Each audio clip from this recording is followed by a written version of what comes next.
নায়ক, গায়ক, রাজনীতিবিদ এবং বিশিষ্ট কবি ওবায়দুল কাউয়া কাদের নাথ ঠাকুর। অবসান হলো রাত্রি। যিনি বিশিষ্ট কবি রবীন্দ্রনাথ ঠাকুর দ্বারা অনুপ্রাণিত, যিনি অসংখ্য সুন্দরী নায়িকা দ্বারা প্রভাবিত।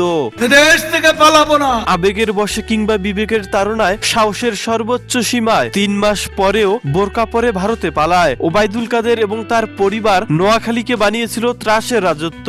ওবায়দুল কাদেরের স্ত্রী 5% কমিশন নিত, ওবায়দুল কাদেরের ভাগিনা নিত 10% কমিশন এবং ওবায়দুল কাদেরের ভাই 15% নিত। কাদের পরিবারকে ঘুষ না দিয়ে নোয়াখালীর কোনো কাজ সম্পন্ন হতে পারত না, সেটা হোক সরকারি কিংবা বেসরকারি। ধানমন্ডি 5 নম্বর বাসায় ওবায়দুল কাদেরের নাকি গোপন অফিস ছিল, সেইখান থেকে নির্দিষ্ট একটা বাহিনী নিয়ন্ত্রণ করতেন ওবায়দুল কাদের, যাদের কাজ ছিল চাঁদাবাজি, টেন্ডারবাজি এবং বিভিন্ন ধরনের মামলা থেকে মোটা অঙ্কের টাকা গ্রহণ করা। 2013 সালের 14 আগস্ট নোয়াখালী